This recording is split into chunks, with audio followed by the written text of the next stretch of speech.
You got a motion filed? Yeah, oh yes, absolutely. I actually had issues to discuss before I crossed. But the court reporter needs to take you up. Here, you don't have to be at the podium, but at least have a seat at that table where that microphone is. Threats, coercion, and I'm under duress. I'll cross. You're under duress. How are you under duress? I said you're under duress. How are you under duress? He's under duress because everyone in the room has a 3-digit IQ, except him. Hey guys, and welcome to today's video. Today, we head to one of the strictest judges that I've covered on this channel, Judge Oakley. He's one of those judges that won't just sprinkle you with sugary flakes. He'll throw your ass in jail and take a dump on your whole life. Well, he got a sovereign citizen in his courtroom today, and Judge Oakley is primed to explode. So let's begin. Well, Your Honor, as stated in my motion, there's actually fraudulent word that was sent to me unsigned by a judge. I have lawsuits filed on all of this stuff right now, which I know that they received. Hold on, brother, wait. I'm just asking you to have a seat at the chair with a microphone. Oh, I understand that. I'll do it. Okay. The front seconds up here. That's fine. Just make sure you're talking to the microphone. Absolutely. Okay. All right, you can sit down. Okay. So I think this is your motion to dismiss, right? Yeah, I have a few in there that I've been repeatedly trying to be dismissed. Which one do you want to start with first? Well, the recent one I filed, the motion to reject the swearing in and all that, based off the fact that, like I said, I was sent a default motion that I don't know how it even got sent out past the day, but it was never signed or anything. I was also defaulted out the fact that there was a citation that never even presented a court appearance. Okay, hold on. You're giving me too many issues. You're talking about swearing in, you're talking about a default judgment. Just pick one issue. We're going to deal with them one at a time. So what do you want to deal with first? Well, my main motion. Well, yeah, the default. Okay, so was that on the civil infraction, failed to disclose the CPL? I suppose that's what it was under, yes. Okay, don't suppose, it's your motion, brother. Tell me what it is. Well, it keeps getting that's the only civil infraction. I have numerous, I have lots of stuff. Hold on, that's the only civil infraction I see with your name on it. So I'm just confirming that we're talking about that charge. Yeah, sure. Okay. So do you know why the default was entered? Did you miss a deadline? Did you I was notified. I was called by people that I know within Huron and the police chief stating that I had a missed appearance date. I never had an appearance date scheduled, but I went back looking at the citation. There was no date, and actually how fast it got issued raises real concerns to me. And then once I received the default in the order. Hold on. Let's take one thing at a time. So you said you never got an appearance date. Correct. Do you have a copy of the ticket? Because I've got a copy. Yeah, I said it's in there. It's attached to my motions. Okay. Do you have a copy of the ticket? I do. Okay. Then I'm going to ask you to look at that copy of the ticket, because my copy of your ticket says contact court for appearance date.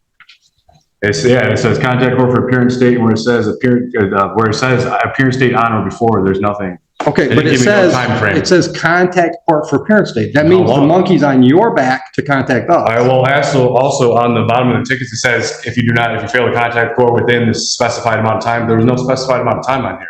I had no idea what I was supposed to contact the court. I was dealing with trying to get my attorney. Let me ask you this.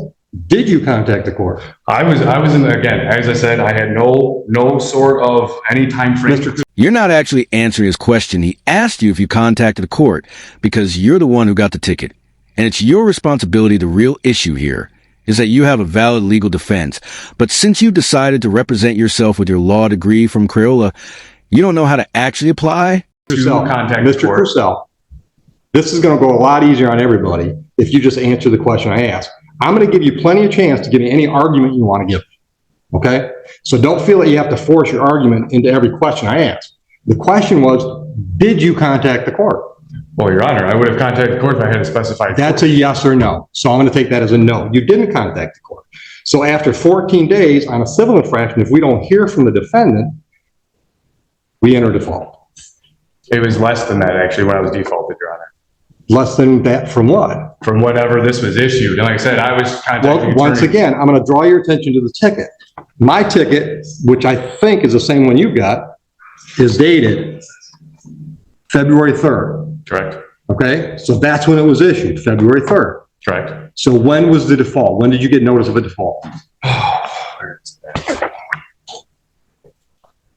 Actually, I know I got the thing in the mail. When did I get this? This says that, I don't think it specifies a date. What, did you make a note when you received it? This said I don't remember exactly what date I received this in the mail, but this was scheduled for March 8th. Okay. So that was even less than a But what is that that's scheduled? This says it was for my order, the motion affidavit saying that I was defaulted and saying that I needed to pay bond and an warrant would be issued. And I said, Okay. again, that was never. And that's dated what? This was dated 3/8. And I needed to appear Okay. on or before 3/8. Okay, so that was March 8th. You were defaulted February 22nd. Okay. Which then, again, there was no dates. I had no nothing. I had no Okay. notice Well, of any well, sort of. well, once again, you're not hearing what I'm telling you. The monkey was on your back. The ticket clearly said you contact us.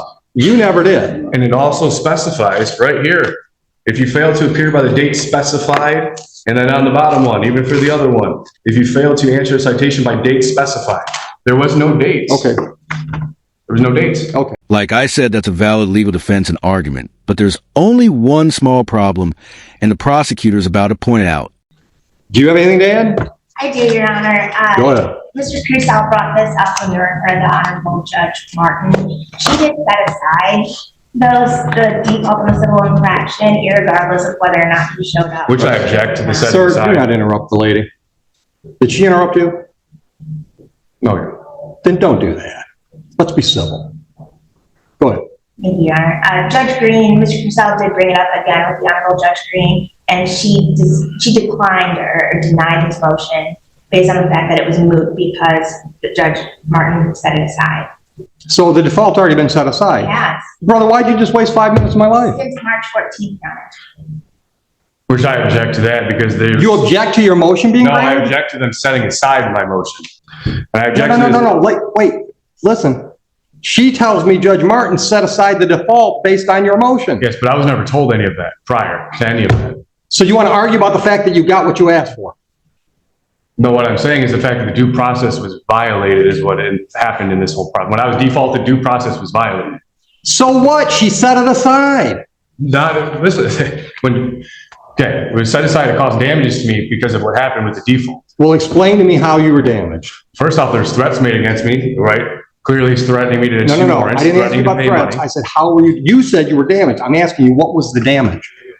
But the fact that I was threatened to come in and pay money or warrants. would How be was that issued for my damage? arrest. And I was being threatened by Huron Police, which I have on record. What's the damage? What do you mean? The fact that I had to come in and pay money or I would have been, they'd have been issued. What money warrants. did you pay? Huh? What money did you pay? $280. I had the receipt and everything. It was all attached to my motions.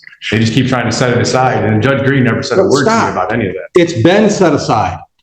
Counsel just said, Judge Martin set aside the default. So what that means is procedurally, it's like it's a brand new file. Understood? Yeah, but that's according, yeah, but that, especially now with the new Chevron overlay, that's just saying that she's just trying to set it aside that there's no issues. She didn't try to set aside, she sat it But she aside. can't. Well, she did. And I'm not quite sure I understand your logic here. Are you saying that you want her to not set aside your default? That would mean that you're back to being default. You really need a lawyer. She can't just set my rights aside. She's not setting your rights aside, she set a default aside because you asked her to. Well, so if it's set aside, then the money should be returned, correct? Well, I don't know, did she address the money? I don't No, she never did. No one did. I Sir. explained in my motions. Sir, I'm gonna hold you in contempt the next time you cut her off. The first contempt, $100. The second contempt, a day in jail. Are we clear on the ground rules for my courtroom? Is that a yes for the Yes, Your record? Honor. Okay. I'm giving you all the time you need to talk. Don't talk over her. Okay, understand. I'm sorry. There's just been a lot that's been going on with this. And I'm, the first time I'm seeing it, so I'm trying to right. get to the bottom of it. You're right. All right? So we started with, what motion do you want to talk about first? You said your motion to set aside the default. That was granted by Judge Martin, is what I'm hearing from the prosecutor. So that motion's done. Would you agree? As long as my money gets returned, then I guess it's taken At care some of. point, trust me, your money will either get applied or returned. Next motion you want to talk about. The dismissal based off the fundamental violations of my fundamental rights and due process. Okay, well, tell me more. Do you have, hold on, let me just cut to the chase. Do you have more than just the fact that you think you have a right to travel? Yes, Your Honor. Actually, That's denied. I'll just cut to the chase. That's denied. I don't buy into that argument. Now, you can appeal that decision to the circuit court. And that is how you do it once you know it's some sovereign citizen nonsense. Just deny it and let them appeal, because it's great for the judicial economy of the docket. And you know it's not going to get overturned.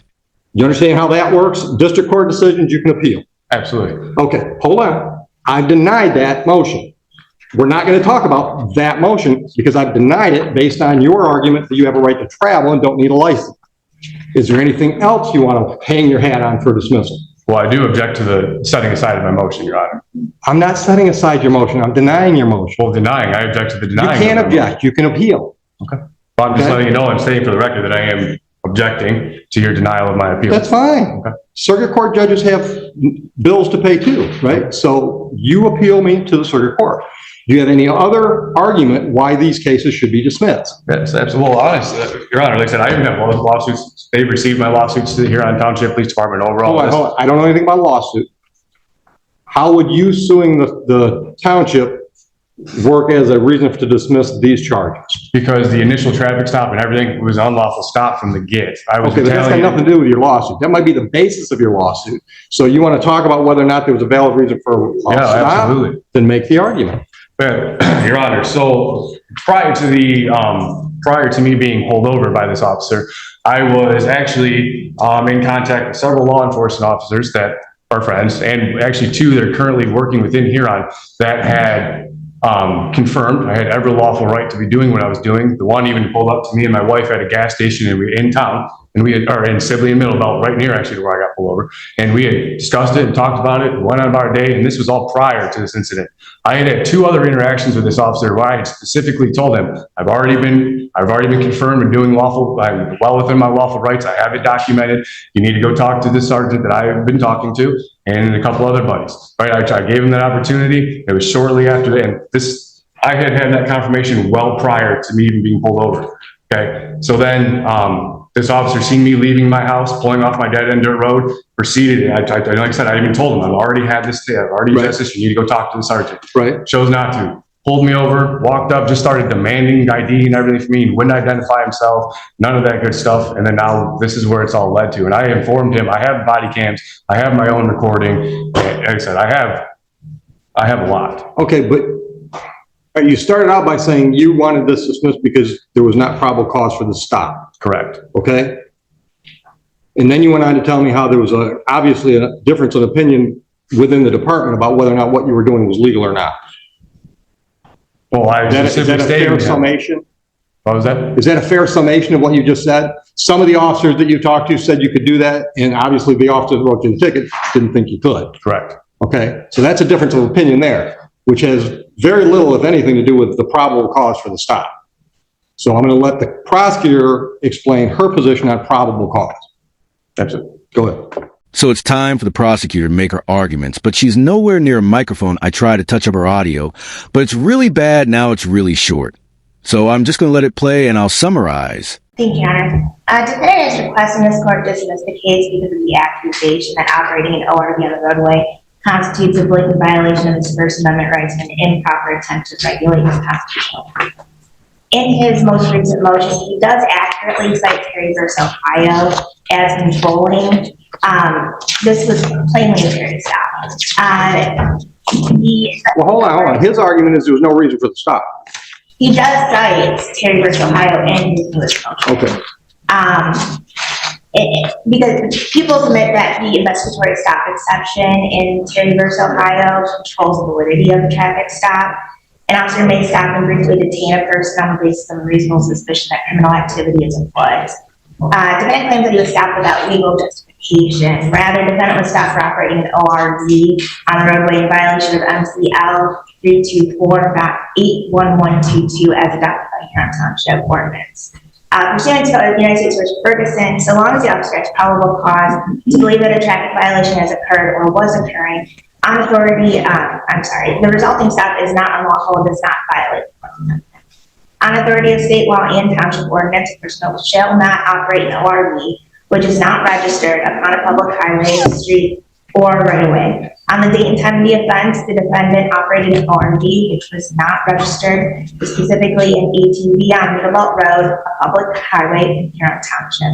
Additionally, during the course of the investigatory stop, defendant failed to provide a valid driver's license and failed to immediately disclose that he was a valid CPL holder and carrying a firearm, which is why he was cited. So basically, he doesn't think that vehicle means vehicle and driving means driving. So he obviously doesn't think that he has to have a driver's license to operate his off-road vehicle on a public roadway, which in itself is illegal under MCL 32481122, and was the reason for the initial traffic stop during the investigation. He was found to have a concealed pistol license and a concealed pistol on him, which he was required by law to disclose to an officer immediately during a lawful traffic stop, as per MCL 28. For 25B, but screw the Michigan compiled laws, there's only one thing that we all should be taking away from this, and that's that he's a hypocrite, because he doesn't think he has a contract with the government to get a license to drive a vehicle, but he has no problem contracting with the government to get a license to conceal a pistol. All right. Which So, I object to the hold on. All right, so the one misdemeanor is operate the ORV on the roadway, and the other one is fail to display a valid license. That's Okay. correct. All right, so that's her response to your argument. They didn't have probable cause. What's your reply to her response? Well, I object to her terms of operate. There's no evidence that I was operating anything. Okay, let me stop you. I killed that when I said the whole traveling thing doesn't go anywhere with me. Operating and traveling, as you define operating, or as you define traveling, we define it operating. So Right. hold on, I've already ruled on that issue. You can appeal that decision to the circuit court. We're not gonna plow that field again. So now we're talking about probable cause. What I just heard was the township has an ordinance that says nobody can operate an ORV on a roadway. Would you agree that's an ordinance in the township? Your Honor, I may agree. Yes with or that. no? Mr. Yes, I agree Victor? with that. Okay, stop. If that's a valid argument or ordinance, and when I say valid, I don't mean if it's constitutional, if it's, stood the test of a challenge. I mean, if it's on the books, all right? If it's a valid ordinance and the officer sees you doing what that ordinance says you can't do, and he pulls you over, that's plenty of probable cause for the stop. So your motion to dismiss for lack of probable cause is also denied. Do you need me to clarify that ruling for your appeal reasons? Yes, I actually, because Your Honor, I object to What the do fact you that not it's calling it an Sir, ORV. your objections mean shit to me, okay? I don't care what you're objecting to. I don't expect people to like every decision I make. That's why there's an appellate process. So you keep saying, I object, I object, I object. I don't care, all right? It's not helpful for today's process. My decision to deny your motion to dismiss based on lack of probable cause is because there was probable cause, because there was a clear ordinance on the books that the officer thought you were violating. That gives the officer a reason to stop you. Do you have any other reasons why you think these matters should be dismissed today? Yes, absolutely. First off, they're trying to label my private property as an ORV. It was not an ORV, and it's not even technically an ORV. If you look up the definition of ORV, it is not an ORV. If you look up the definition of automobile or vehicle or any of that sense, that's what it falls under. It does not fall under an ORV. They're just trying to label it as an ORV is what is happening. Okay. That seems like that would be an issue for trial for you to testify, maybe me to see some photographs, maybe the officer to testify, and then I'll decide whether or not it meets the definitions of the statutes. Would you agree with me? Because that seems like a triable issue. I suppose, yes. Okay, well, this isn't the trial. Well, I understand I don't that. think it's scheduled for trial. Right, this is just motion. All right. Any other issues that you want to hang your hat on as why it should be dismissed? It being these files. Like I said, from the beginning, it's like the officer had already been notified 2 times prior to this that what I was doing was lawful, that what I was doing was not an ORV, which I had stated to him. But that's He's witness to that as Mr. well. Purcell, with So respect, again, with respect, that's all your opinion. Obviously, the officer had a different opinion about all those things. well, right? the officer chose to retaliate against me is what happened, Your Honor. Which I have the evidence and I have witnesses going on. Or he had a difference of opinion about whether or not you were driving an ORV. Or just didn't understand the laws or That the could be actual too. wording. Yes, sure, it could be that the officer didn't understand your sovereign citizen interpretation of laws and definitions. But if the officer doesn't understand the law, then neither do the lawmakers who wrote the law, nor do the Supreme Court justices who have ruled against your position in the past. That could be too. But guess who gets to make those decisions? At trial. Well, honestly, even at a trial, I'd request a jury trial, which is guaranteed. Well, you can't get a jury trial on the civil infraction, but you can certainly get a jury trial on the misdemeanors. Absolutely. Okay. Do you have anything else to be discussed today on motion day? Well, yeah, and as far as the disclosed CPL, like I said, I have, again, stating I have the body cams and I have my own But sir, recording. stop. That's going to be an issue at your formal hearing, whether or not you violated that civil infraction. Once again, I gotta have evidence, right? I gotta take testimony. I'm gonna hear from you, I'm gonna hear from the officer that wrote the ticket, and then I'm gonna decide at formal hearing whether or not what you did was reasonable or not reasonable. But today's just motion day. Today's not the trial, no testimony is being taken. Oh, I understand that. Okay, anything else today? Well, I guess that's no, but like I said, again, for the record, I do object to moving forward. I do object to anything moving forward from this point. File your appeal. No, that's fine. I will. File your appeal. I'm going to. That's fine. Okay, all right. Now, the 200, let's get back to the $280. We'll talk about a jury trial date. Are you gonna represent yourself at a jury trial? Yes, Your Honor. Good luck. All right, now, Mr. Purcell, I'm going to strongly suggest that you get an attorney involved in this. And we've got court-appointed attorneys that will be happy to talk to you from this standpoint. I'm not taking you to law school on the jury trial day. I'm going to assume and treat you accordingly that you know the rules of the game.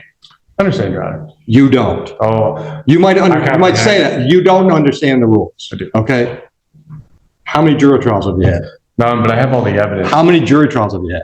Your Honor, none, but I have all the evidence. The evidence isn't the rules. There are a lot of procedural rules that will trip you up if you don't know what you're up against, and you don't. I'm going to suggest to you that even if you want to handle your evidence presentation yourself, you might want to get an attorney involved to help you with the procedural rules, because once again, I'm not going to take you to law school that day. I'm not going to subject the jury to that. It would be a waste of their time. You understand that? All right. Now, and I'm not trying to talk you out of a jury trial. Believe it or not, I'm trying to save you from yourself right now. If you want to have a bench trial, I will be much more lenient with you not knowing what you're doing procedurally, because then it's just our time. But when it's a jury in here, I'm going to run the most efficient jury trial I can, and that means I'm going to treat you like you're an experienced lawyer and know all the rules. Okay. All right? All right. So if you decide, number one, that you don't want a jury trial, you want to do a bench trial, let me know long in advance of that date so we can save it for somebody else. Or two, if you want the assistance of an attorney, I will give you the ability to talk to one of our court-appointed attorneys and see if they can assist you in the manner you want to be assisted. Okay. Understood? Yes, Your Honor. Any questions?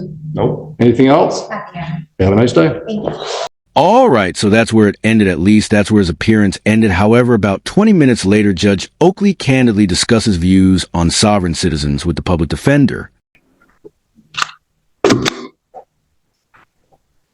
Royce, I was trying to get you some work earlier. Oh, I almost ran out of the courtroom as soon as you said, I'm happy to assign someone.